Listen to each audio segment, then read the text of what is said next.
পেয়েছি অর্থনীতি দ্বিতীয় পত্র বইয়ের দশম অধ্যায় উন্নয়ন পরিকল্পনা তোমাদের সামনে আজকে দ্বিতীয় লেকচারটি উপস্থাপন করছি। আমি আশা করছি সকলেই করোনাকালীন এ সময়ে স্বাস্থ্যবিধি মেনে ঘরে আছো এবং নিয়মিত হাত স্যানিটাইজার দিয়ে পরিষ্কার করছো। আজকের এই অধ্যায়ের শিখনফল দেখো, অধ্যায়টি পাঠ করে আমরা কি শিখব সেটি হচ্ছে যে পঞ্চবার্ষিক উন্নয়ন পরিকল্পনা এর সংজ্ঞা।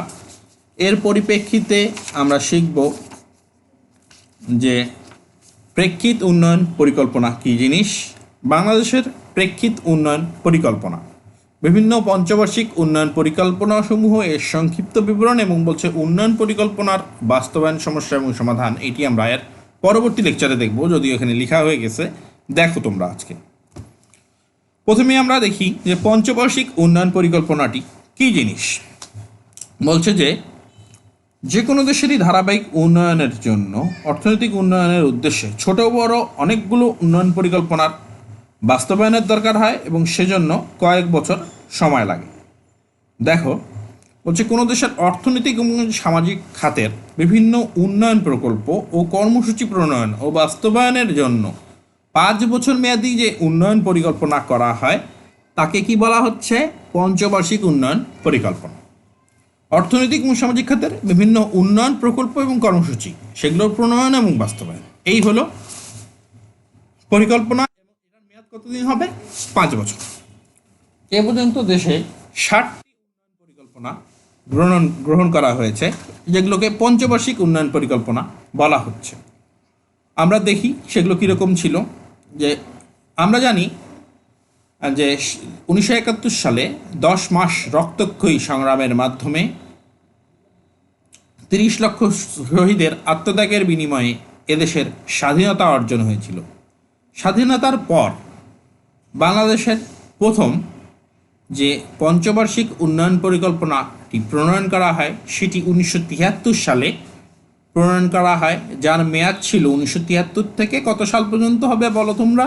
1978 সাল পর্যন্ত। দেখো হাতে গুনে নাও, 73, 74, 75, 76, 77, 78, অর্থাৎ 73 থেকে 78 পর্যন্ত এই 5 বছর মেয়াদি যে পরিকল্পনা, তাই হচ্ছে বাংলাদেশের প্রথম পঞ্চবার্ষিক উন্নয়ন পরিকল্পনা। এর পরবর্তীতে পরিকল্পনাতে একটি গ্যাপ হয়েছিল। কীরকম? 2 বছরের জন্য একটি দ্বিবার্ষিক পরিকল্পনা গ্রহণ করা হয়েছিল, যার মেয়াদ ছিল 1978 থেকে 1980 সাল পর্যন্ত। পরবর্তীতে বাংলাদেশ আবারও কী করে?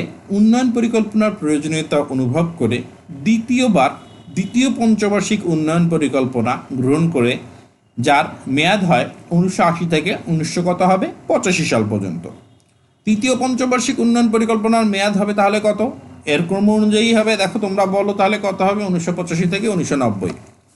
চতুর্থ পঞ্চবার্ষিক উন্নয়ন পরিকল্পনার মেয়াদ হলো 1990 থেকে 1995। পঞ্চম পঞ্চবার্ষিক পরিকল্পনার মেয়াদ হচ্ছে 1997 থেকে 2002। দেখো মাঝে কি হয়েছে? এই 2 বছর, এই দীর্ঘ 2 বছর সময় 96 এবং 97, এই সময়টুকু আমরা একটু গ্যাপ দেখতে পাচ্ছি। এই সময় বিভিন্ন ধরনের সামাজিক পরিস্থিতির কারণে দেশ পরিকল্পনাবিহীন ছিল। আচ্ছা, তোমরা যে পড়াশোনা করতে আসছো এর পিছনে তো তোমরা একটা পরিকল্পনা করে আসছো, সেটি কি বলো তো?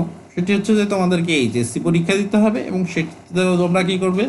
উচ্চ মাধ্যমিক সার্টিফিকেট পরীক্ষাতে অংশগ্রহণ করে একটি সার্টিফিকেট অর্জন করবে। তো পরিকল্পনাবিহীন কি একটি রাষ্ট্র চলতে পারে? তাই পরবর্তীতে দেখো আবারও 2 বছর গ্যাপ যাওয়ার পর এই পঞ্চবার্ষিক উন্নয়ন পরিকল্পনাটি প্রণয়ন করা হয়। এরপরে কি হয়? ষষ্ঠ পঞ্চবার্ষিক পরিকল্পনা দেখো গ্রহণ করা হয়।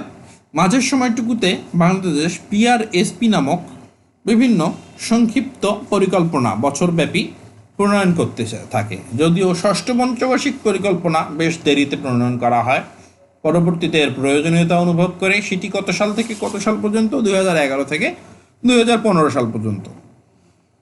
এরপর সপ্তম পঞ্চবার্ষিক পরিকল্পনা প্রণয়ন করা হয়, যার মেয়াদ হচ্ছে 2016 থেকে 2020 সাল পর্যন্ত। পঞ্চবার্ষিক পরিকল্পনার পর আমরা দেখি যে প্রেক্ষিত উন্নয়ন পরিকল্পনাটি কী জিনিস। প্রেক্ষিত উন্নয়ন পরিকল্পনা হচ্ছে ধারাবাহিক উন্নয়নের জন্য এমন কিছু প্রকল্প এবং আর্থসামাজিক উদ্দেশ্য এবং লক্ষ্য অর্জন করা প্রয়োজন হয় যা পঞ্চবার্ষিক উন্নয়ন পরিকল্পনার মেয়াদের মধ্যে বাস্তবায়ন করা যায় না। কেন? কারণ হচ্ছে সময় খুবই সংক্ষিপ্ত, মাত্র 5 বছর সময়ের মধ্যে।